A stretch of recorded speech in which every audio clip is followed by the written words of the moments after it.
So my name is Danielle, and I'm from Davis, UC Davis in California. And so yeah, today my paper is titled "There Cannot Be a Mechanism-Only Theory of Computation." So in particular, I'm talking about Gualtiero Piccinini's mechanistic account of computation. This is the most well-developed mechanistic account of computation. You will find other mechanistic accounts in the literature.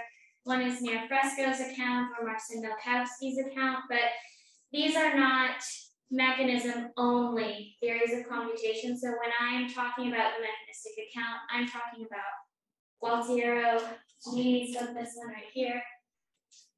Okay, so I'm just going to read this blurb about what this account sums up to, and then hopefully as I go through, this will start to make more sense because it does need some unpacking. And then at the end, if there are some questions about Piccinini's mechanistic view, I'm happy to answer those as well, but hopefully I can get away with not going too deep into the details of this view because they are quite substantial and would require a presentation of its own. So, a physical system is a computing system. Just in case it is a mechanism, one of whose functions is to manipulate vehicles based solely on differences between portions of the vehicles or spatiotemporal parts, according to a rule where a rule is just an input-output mapping defined over vehicles, and vehicles are going to be understood in a medium-independent sense. Okay, so just to say something about a theory of computation, typically when we're asking for a philosophical theory of computation, we're asking something like, what does it mean for a physical system to compute? And this is Gualtiero. I'm calling him Gualtiero. I could call him Piccinini. I recently met him, and so now I use his first name, and I'm out of the habit of using his last name. I don't know if that's... Anyways, there's a sidebar, but I'll just continue saying Gualtiero. So what this theory of computation is meant to do is give an account of computation simpliciter. So what it is to be a physical computing system simpliciter, and then we can take that theory and apply it to things like brains. So when I'm talking about this paper, I'm talking about it in the context of cognitive science. So I'm thinking about computation in the brain and what a mechanism-only theory of computation might mean in that context. Okay, and so theories of computation typically, just to make sure I answer the question, what is it for a physical system to compute? And they can answer this question in different ways. Some views are non-semantic, some are semantic, some are relational mapping views. I believe there's someone, Curtis Trudell has an interest, he's, I think, a speaker here over Zoom, has an interesting mapping view that is done in terms of resemblance. So we have someone here who's offered something along these lines, which I thought was really exciting. Okay, so I asked the question, is it even possible to give a complete theory of computation in wholly mechanistic terms? And complete is playing a strong role here because Gualtiero wants his view to replace all accounts of physical computation, implementation views, non-semantic views. If you've heard of isomorphic mapping views, relational views, all of them. He wants us to reject all of those views and just take on this mechanistic picture of computation as our theory of physical computation. So I asked, well, is it possible to even give a completed theory of computation in these wholly mechanistic terms? If you answer yes, like Gualtiero does, and if you want to adopt the mechanistic view, you have to also accept 4 conceptual shifts, which are underpinning this view. And these 4 conceptual shifts are interesting because you cannot read them off of the view itself. They required quite a long time of extricating from a lot of literature and papers that kind of build up this mechanistic view. So this isn't an attempt to just attack Gualtiero's view. What I'm doing is saying this is a very well-developed, interesting view, and if you want to accept it, you also have to accept some conceptual underpinning shifts about the nature of methodologies in cognitive science, and moreover, what kind of an answer we want to give when we're asking about computation of physical systems in general. So if you answer no to this question, then it's because you likely think that an implementation relation is going to play an important role in a theory of computation. You're going to want to answer questions like, how do our formal mathematical models or algorithms, something like that, map onto physical systems? This is a relational question here between abstract entities and physical systems. So let's look at this in the context of the brain. This might look familiar. This is Mars levels here, the computational, algorithmic, and implementation level. If we're applying the implementation question, this relational question of how do we relate formal computations to physical systems, within the context of MAR, it looks like mapping the algorithmic level onto the implementation level. So our formal models of the brain at the algorithmic level, how do we map them on to the implementation level? MAR is silent on this. So that's up to whatever theory of implementation you have. You might think this has consequences if you want to be a realist about certain kinds of computations in the brain. What you need is to give a theory of implementation here. You need to say why or why not. You can be a realist about a certain kind of model, say Bayesian models over some other model. Okay. There are ways you might want to map the computational level onto the implementation level. I'm not going to say anything about that, but whatever I do say here, I take to be consistent with if you think that it's possible to map the computational level onto the implementation level. We'll just stretch the arrow out, or maybe have two arrows. This is Piccinini's view. The mechanistic account gives a theory of computation wholly at the implementation level. So rather than including this implementation question of drawing the relation between the algorithmic and implementation level, Gualtiero's mechanism only view is set straight at the implementation level only. So what we lose is the implementation relation, and in doing so, we lose an answer to the implementation question. Okay, so just some background. We can answer questions about physical systems, mainly the brain, at each level, but then we can also ask about these logical relations between each level. And Marr says that a lot of these logical relations are going to factor into the theory. For instance, the implementation level may constrain what we can do at the algorithmic level. So when we're thinking about these logical relations just within this Marrian framework, part of this includes an answer to the implementation question, the relation between the algorithmic and the implementation level. So just a little repetitive here, a mechanism-only account can be part of a theory of implementation. It can further specify the mechanisms at the implementation level, but it cannot tell the entire story about computation in physical systems because it ignores this relation. So how do we get from a picture like this to a picture like this? I've been working on this for a while now. How is it possible to change the nature of the question or our understanding of what's going on with computational theories to end up with an implementation-only view or a mechanism-only view from something like this relational picture? And I've identified 4 conceptual shifts that take place. And like I said, they're not read off of the view itself. You can't get them out of the view, but a very helpful thing is to read the source material that helps develop a view. So I found that quite helpful in kind of figuring out what's going on here. So what I'll do today is go through each of these conceptual shifts. I'll present them. I'll give you a little background information, and then I'll give you the other side about why we might not want to accept these conceptual shifts. And in fact, what happens and is happening in the contemporary literature is terminology and concepts are being borrowed from the mechanistic view. It's quite popular now, and are being adopted into other kinds of theories of computation that draw this relational mapping. That ends up being a mistake because these concepts and terms that come out of the mechanistic view are conceptually different than the ones that are used in, have canonically been used in implementation views. So you're just kind of getting it wrong. So I'll talk about this as we move forward a little bit and I address these questions. So here's the first shift. And I just have a little picture up here because this is regarding how we just stay right here at this implementation level. If you're interested in one of the main papers that helps drive this conceptual shift, I've cited it here. It's Piccinini's paper, Functionalism, Computationalism, and Mental States. A lot of the work that underpins this is done in that paper, among some others. So here we have, to do functional analysis is to provide, there's a typo, a mechanism sketch. I found it this morning. My apologies. So Gualtieri puts forward this argument that functional analysis is the process of describing a system in terms of its complex capacities, which are made up of more basic capacities.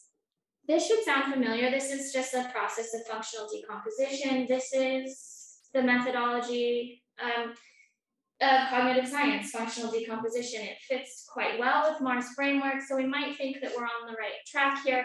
But what goes differently here is that from this is an idea that computational explanation should then be approached mechanistically.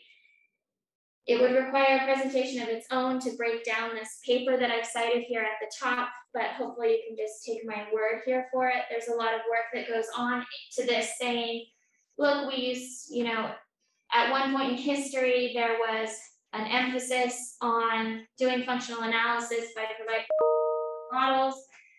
This happened so often that it became a conflation between functional analysis and attributing computation to a system.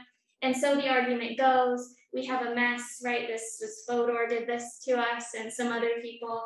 And so what we should do is just kind of abandon that paradigm because it leads to bad kinds of explanations. Moreover, it pushed this mechanistic picture out of the way, which is just as good of a picture. And because it's not subject to this conflation, let's just say this is functional analysis only in this functional decomposition sense, and thus our computational explanation should be approached in the same way, which leads to a mechanistic picture.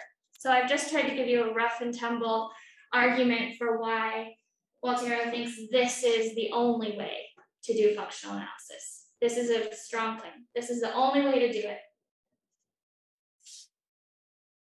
But what about functional analysis under the functionalist paradigm, which under functionalism, it's just as compatible with the Marrian framework. It fits very nicely. It's why in a cognitive science class, you learn about functionalism after behaviorism, and then you're introduced to Marr, and you can see how our functional models fit beautifully at the algorithmic level, these formal functional models. So these formal models play an important role in cognitive science, and describing computational models, ascribing computation to physical systems abstractly plays an important role in cognitive science. And so if you think that formal computational models play a genuinely explanatory role in our best scientific theories, namely in cognitive science, then mechanisms alone are explanatory insufficient, and we need to deploy formal computation or abstract computational models. And so this is a very rich book, and I'm doing my best to get everything here in the presentation. So I'm hoping if you're seeing any gaps in how I'm describing this, that you ask me during the Q&A, and hopefully I can answer them. What drives the difference between whether Gualtieri thinks this is a good idea versus whether we should just do mechanisms alone is this picture that he wants to have a non-Platonist picture of computation. So we don't want to rely on any kind of formal models. They're not explanatory in the way that, so this is where this starts to, I'm seeing some head nods, so hopefully that helps here. But I think that we do this, we need to be able to ascribe our formal models at the algorithmic level without being able to say anything about the physical realizers independent of the physical media that's implementing them. This is what drives the functionalist paradigm in the first place. We have things like multiple realizability kind of pushing this conversation forward. We don't want to have some kind of identity theory here, right? If we're gonna say that some physical system can implement these mindy things, we need to abstract away from those physical particulars and give an abstract model or formal computational model at the algorithmic level. And then later we can say something about, do I have this power? We can say something about how then to relate them. So if you think that formal computational models are playing a genuinely explanatory role, then you want to accept that functional analysis still makes room for ascribing computations to physical systems, irrespective of the physical stuff that implements them. The second one here is that computational vehicles are to be described medium independently. I've added a paper here too. This is a Piccinini and Craver paper that develops this idea of medium independence. So the key thing I want to get at here is that medium independence in the literature is starting to slowly replace multiple realizability. So people say, oh, we need, and it's happening in the context of some of these relational views, where, oh, we need our view to be medium independent because we need to be able to give our computational picture without saying anything about the physical system itself. But medium independence is something different than what multiple realization is getting at.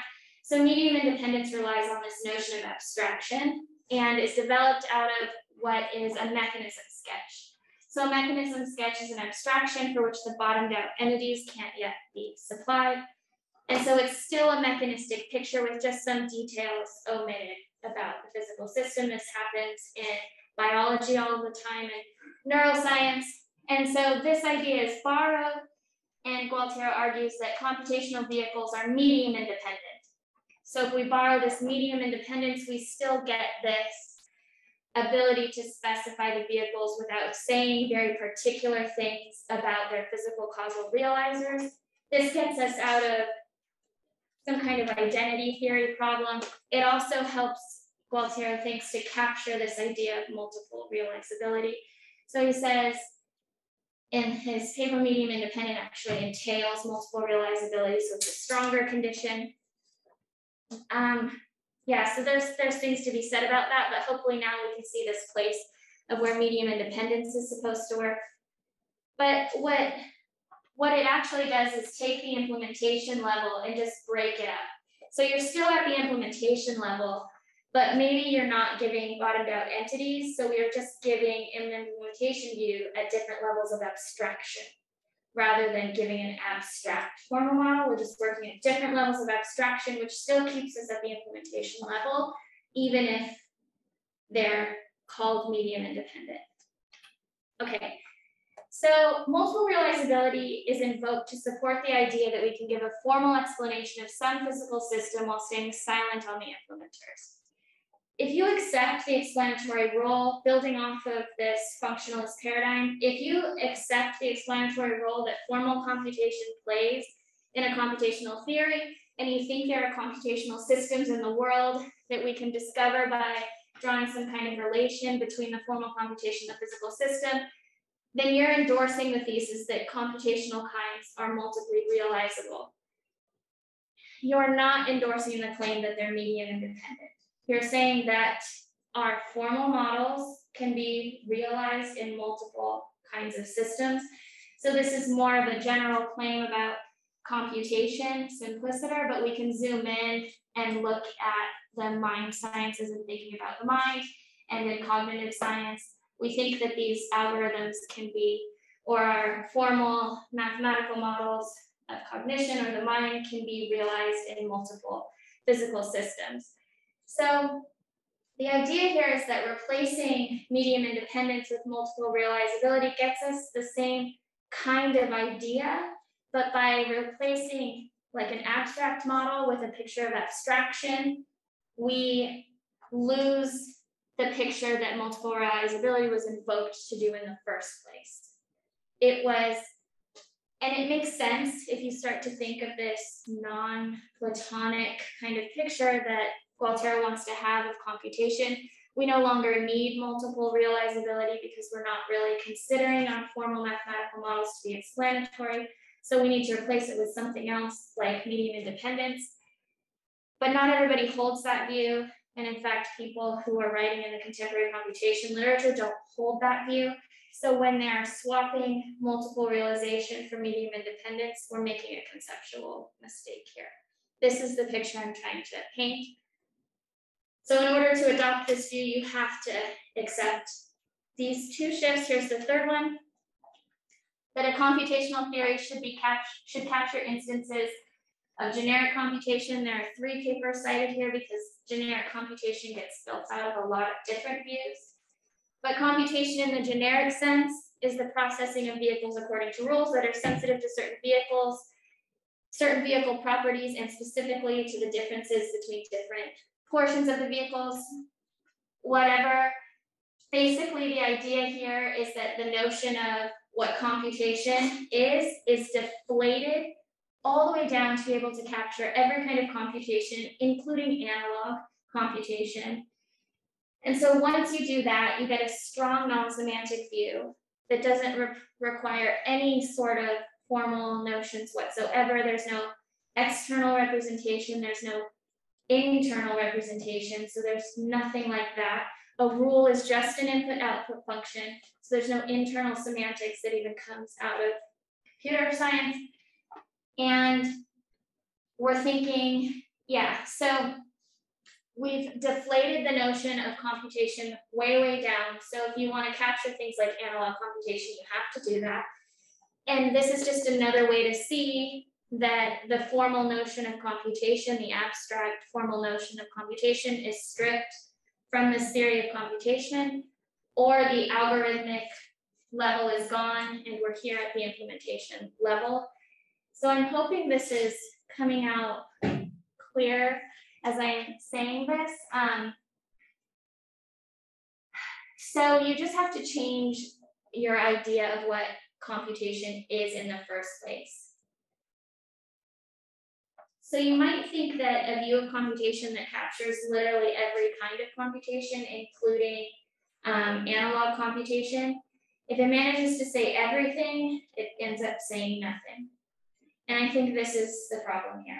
When you have a picture of computation that's so broad, we lose semantic content or what the role of representation is doing in computation.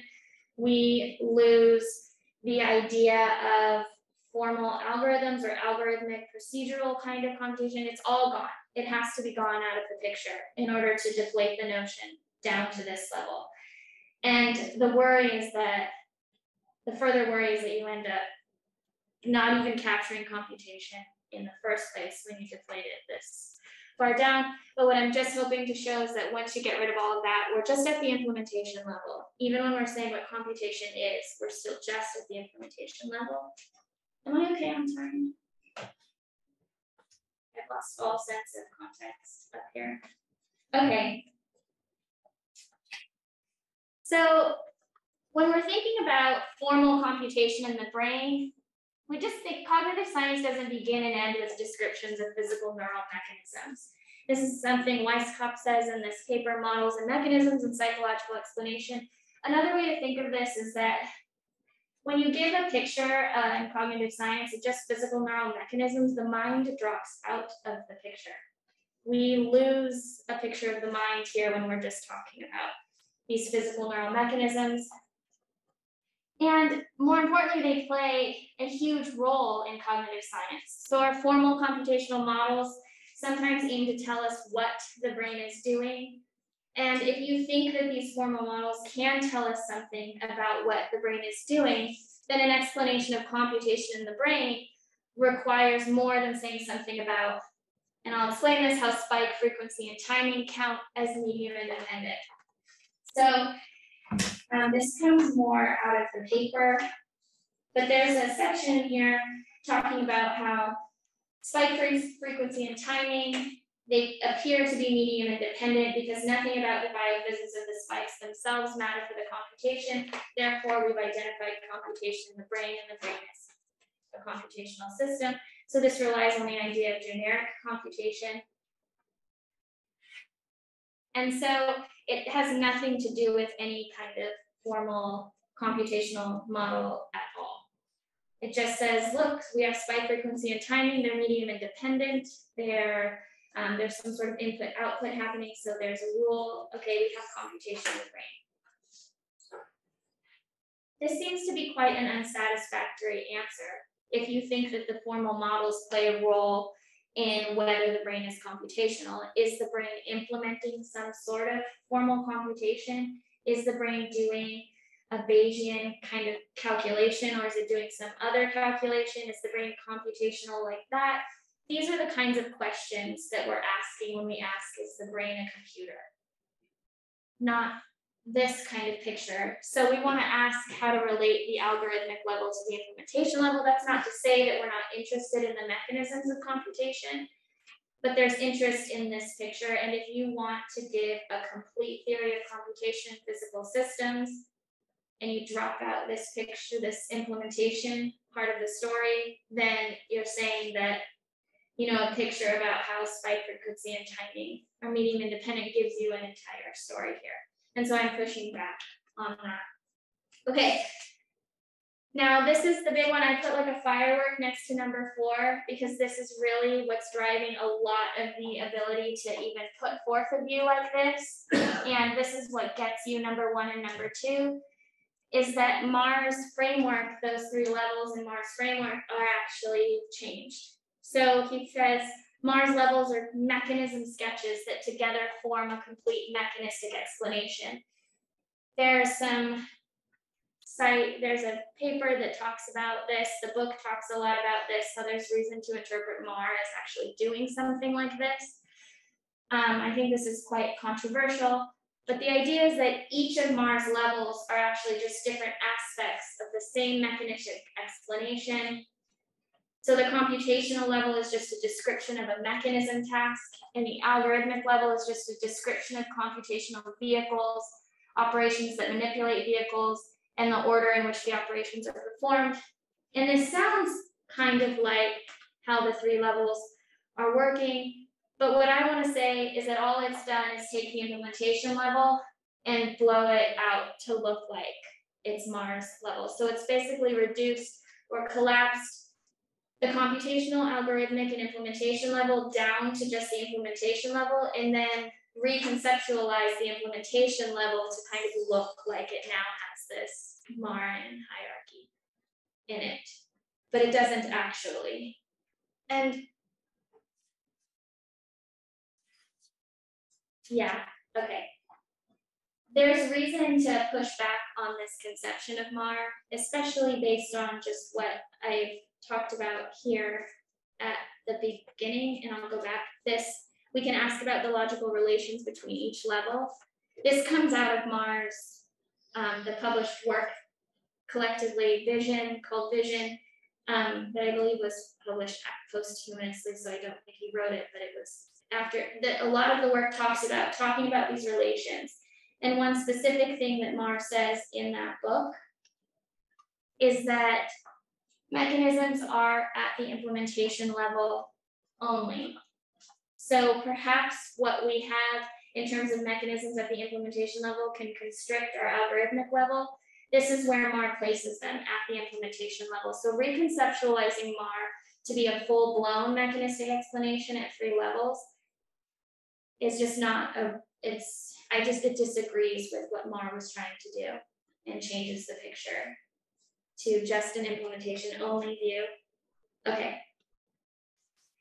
So if you think that we should maintain Marr as originally conceived, where the computational model is just a description of the task and the algorithmic level is this formal model, in particular, I'm talking about like a mathematical computational model, but you can get different kinds of functional models at the algorithmic level.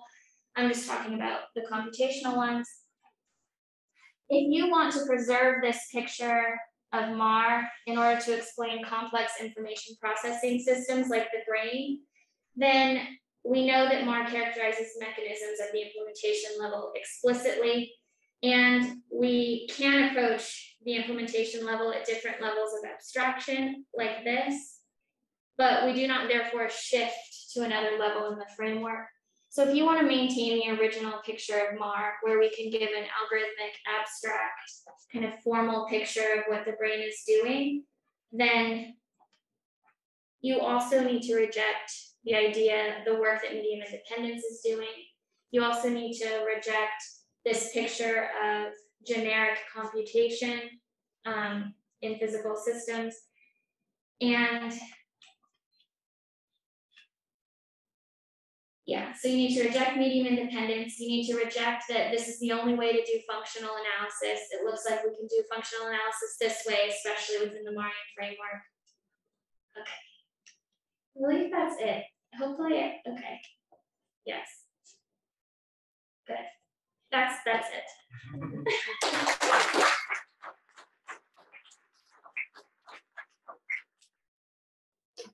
Okay, so we have time for questions.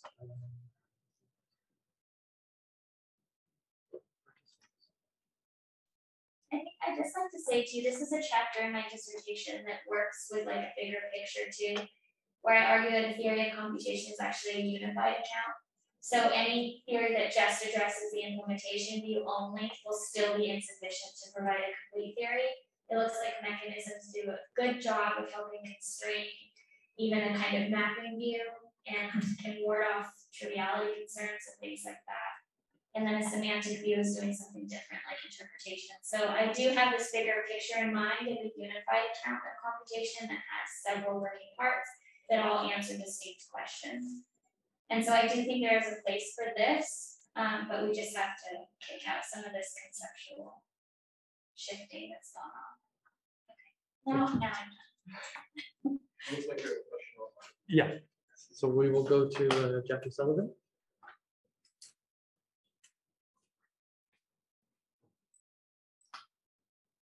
Jackie, go ahead and ask your question. I turned my video on, but I didn't turn on the sound. So I really enjoyed this a lot, Danielle, and I'm wondering if you could say something about, because you had hinted at it at various points, to what extent does Piccinini's account actually correspond to how scientists are actually doing science? Because, you know, Marr was a vision scientist, and he had a particular understanding of how he put forward the levels, had a particular understanding of how they're related. And it seems like Piccinini wants to, as you say, collapse these levels and put them at the implementation level. But it's not clear to me that computational scientists are doing something like he's doing, or that neuroscientists themselves are doing anything like this. And also you said something about some of the terminology that he's putting forward is being imported into computational science, and that's a conceptual error. And I'm wondering if you might say a little bit more about that as well. Great. Thank you. This is such a good question. I absolutely agree with you that what's going on in cognitive science is not like this picture at all. So this is a huge shift here. This is you could fit it within like the new mechanist kind of picture of doing cognitive science. And so it's a huge paradigm shift even for approaching the methodology of cognitive science in general. So yeah, I don't think cognitive science is doing this. I think there are some people that think that this is the business cognitive science should be in the business of mechanistic kinds of explanation. And this is one way to fully develop how it might be possible to go about doing cognitive science within this kind of approach, within this functional analysis kind of approach, by looking squarely at mechanisms. But I don't think cognitive science is doing this at all. So it's like an overhaul in a lot of ways of the methodology in cognitive science. And then you had a second half to your question. Would you mind repeating that for me? Oh yeah, sure. Sorry. With my memory, sometimes I have to get it all out in one go. But the second part of the question was, you said something about the idea that it's in this kind of picture is influencing practice in some areas of science. I mean, maybe I misunderstood you, but I took it to be that some people are importing, what was the term, the medium independence idea, and that's a conceptual error.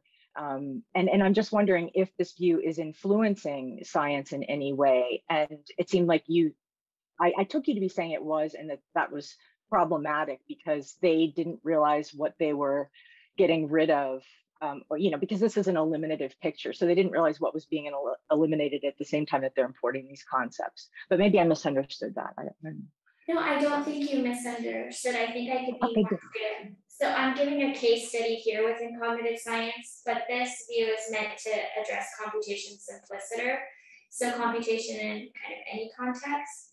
And so what I mean is that a lot of people who are in the business of giving a computation simpliciter kind of picture are starting to adopt this framework. So they're replacing they're replacing their use of multiple realizability with medium independence. And they're saying things like, we know computation is just the transformation of vehicles according to a rule, but then they spell out a largely robust picture of computation that is incompatible with this deflated notion.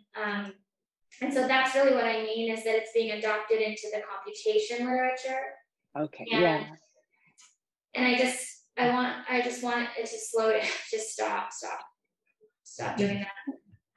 It's part of what I'm saying, because it's just, it commits, people don't realize that you have to be committed to a very, very specific picture in order to import those terms. And given the views that they're giving, they're actually rejecting that picture like wholesale almost. So it just doesn't work. I just don't want these terms to start bleeding over. Even functional analysis, so even if you adopt this view and you're thinking of functional analysis, most people have in mind this like functionalist picture, functionalism kind of picture of functional analysis. So I just think it's getting a little messy in the computation literature recently. Okay, great. Thanks. Fully on board. Okay, thanks very much. Thank you for the questions. Okay, question from John. You can come up to the mic. Yeah, you'll have to speak. I'd like to remember by the mic. Look at the camera. Hello, internet. Okay. So on your analysis, the computational level is the description of the mechanism task. How would you specify the mechanism task of an organism or of its mind? And this might not just be a challenge for your view, but any mechanistic view. Okay, great. So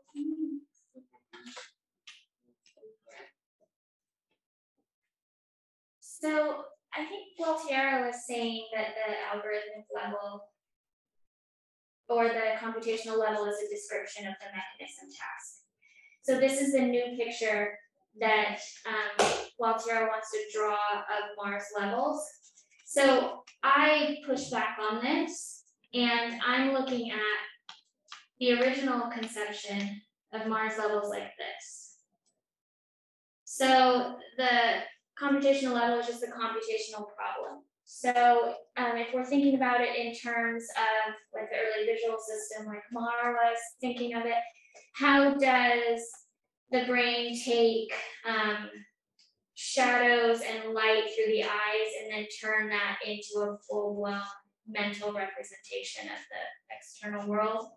There's your computational problem. The algorithmic level is going to be spelled out with your functional model. So Mar in particular gives this, primal sketch picture. You get the 2.5D sketch, and then it's into like a full-blown 3D sketch. And, that's not a computational model, but now probably in contemporary cognitive science, we're giving more of a mathematical computational picture of what might be going on there. So I don't know I don't know how he would spell that out here as a description of a mechanism. That's why I think it doesn't work. It starts to get very strange. So I'm sure he has something very specific in mind. He does very well thought out, great work. And so he must have something here in mind. I wish I could tell you. I'm not. That's a great question. Now that's my next task. Any other questions for Danielle?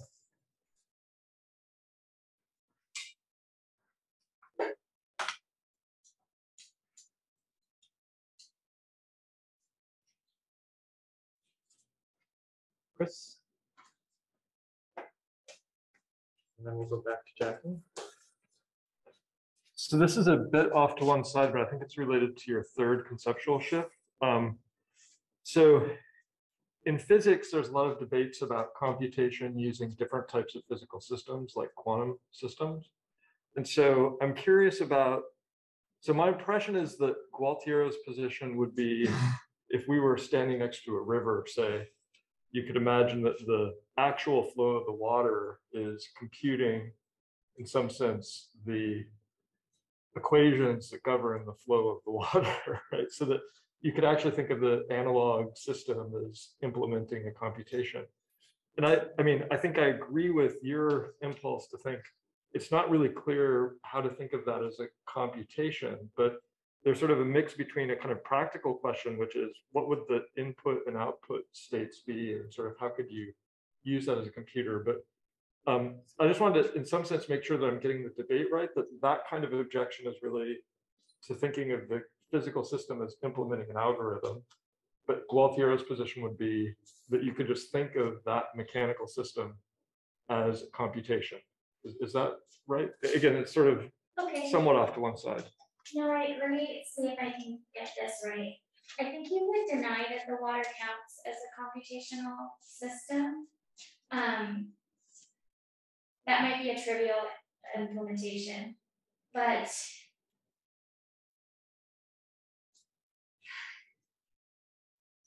yeah, let me think. So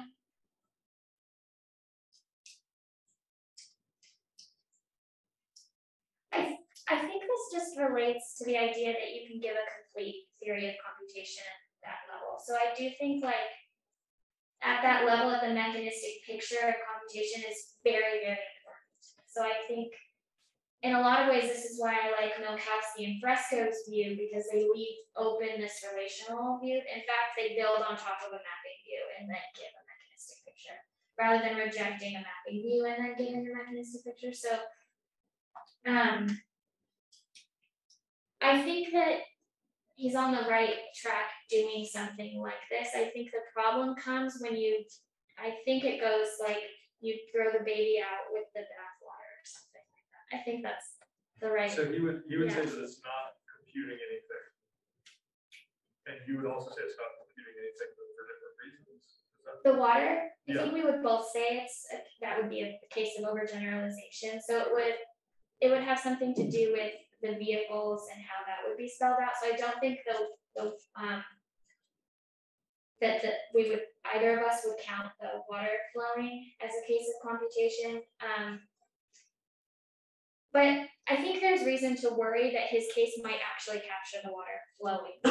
And this is an argument, I don't know if this paper is out yet, but Corey Maley, who works on analog computation, would probably say, he says something like this, that this view actually ends up being so general that it overgeneralizes, and what we need to do is bring in a notion of internal representation. We need to get that, and internal semantics back into the picture, because when you pull that out, you start to capture all kinds of things. So, and that's what I mean by strong non-semantic view. Even semantic views that think external representational content plays a role in computation, like no computation without representation, they implicitly all accept that there's at least an internal semantics, some sort of internal referential process that, and so I don't know if I've danced around to the question here a little bit, but I think you are kind of picking up that his view does, so general, so deflated, can capture systems like that. And then also, I do think that a picture like this is extremely important in a theory of computation. I'm just pushing back on the idea that it can give a complete picture of it. Is that great? good? Yeah. Okay, great. Okay, so we still have time for maybe one more question. Vicente? Hi, I agree with what you just said. And I especially agree with this bottom part here, right? That it seems like he conflates the three levels in just one of them. And I think if you think about it in the terms, for instance, Mars talk, it seems the computational level is ascribed to a wider system, like, you know, organisms that are able to see. But then the algorithmic level is a formal description of some activity in the brain. And then the implementation is what the brain is doing there in the physical sense, right?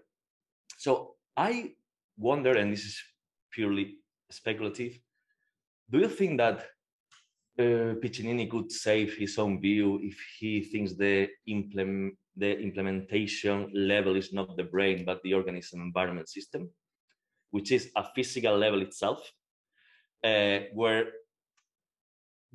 the computation is happening at that level too, right? Because the computation is whatever organism environment dynamics are going on there, and the algorithm can be a differential equation, which is a rule that that takes that time. I mean, I'm sure that he wouldn't like this, right? But I don't know if you have thoughts. Is that maybe shifting where the implementation level is may save some of these issues? Thank you. Yeah, thank you. This is like a dynamical systems approach. Yeah. I think you would. This is interesting because I think a lot of times you have like the Craver and Clemens lines of reasoning arguing like, no, not that, and it's like this mashup here, but it's actually not really like that. They can kind of come together in interesting ways. And just anecdotally speaking to Walter, I think he likes a picture of like that just a little bit. Like he thinks maybe there's some kind of compatibility between the dynamical approaches and his mechanistic picture. And so that anecdotally makes me think that he might kind of be open to something like that. Hopefully this isn't going to go anywhere recorded online somewhere. And then he's like, oh, that girl doesn't know what I'm saying. But I think so. I just know he wouldn't be like, no way. In the way that debate is often like kind of framed out, but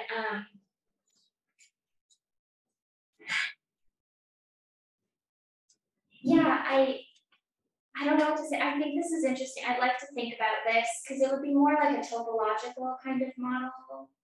Is that right?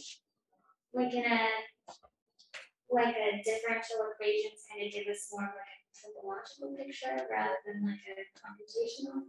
Oh, we're getting into the edges of my knowledge. But yeah, I wish I had more to say. I think I definitely would like to think about that in the ways in which they could come together. And I wouldn't be surprised if we hear something more about this from him sometime soon, especially I believe he's just released, I don't know if it's published yet, but it's a chapter in a book about neural mechanisms in particular, and talking about how they acquire their representations. These kinds of structural representations actually leans on kind of more embodied, dynamical picture computation. So yeah, these are my anecdotes thinking I kind of feel like maybe something like that could be going on, or it could end up looking more like a picture like that.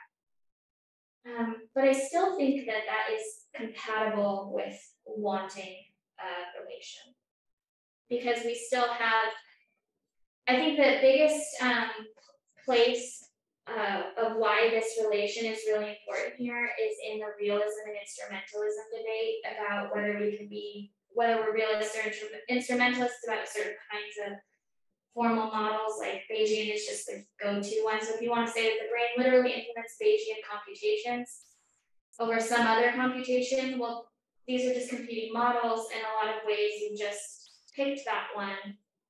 And so what allows you to be a realist is going to depend on your theory of implementation. So I still think that this question matters. So yeah. Any final questions for Danielle?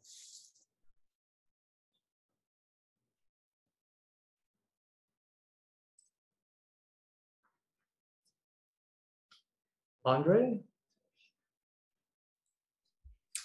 Can you hear me okay? Yes. Okay, perfect. So thanks, super interesting stuff. And I think I share a lot of your sort of reservations about Piccinini's view. So I guess I was just curious about one thing you said with respect to shift number 4. And this might just be a roundabout way of sort of re-asking Jacqueline's first question. But yeah, so it seems like Piccinini is giving us this sort of like alternate interpretation of what's going on in Mars level or in Mars levels. One where you have to sort of characterize what's happening at each level in sort of his proprietary mechanistic terms. And I guess sort of, so one question is like, does Piccinini get sort of Mars' original intention right? Maybe he does, maybe he doesn't. But sort of, you know, if we go along with Piccinini in reinterpreting Mars in this way, whether or not we actually are sort of faithful to Mars' intention, how much are we losing, say with respect to like capturing practice in certain parts of cognitive science, if we're thinking about the levels the way that Piccinini suggests?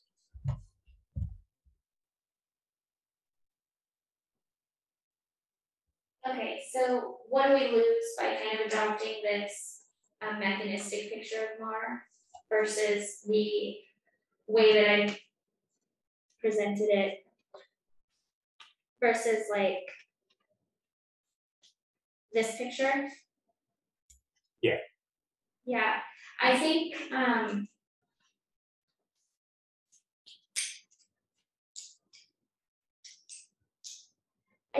one thing we end up losing is, this is a great question. I think that first I'll just say, I think this is definitely something that it would help me to think a lot more about. And so just rough off the top of my head, I think what we end up really losing is our ability to characterize what the brain is doing in a robust way, absent like the physical, absent having to say how the neurons are doing it.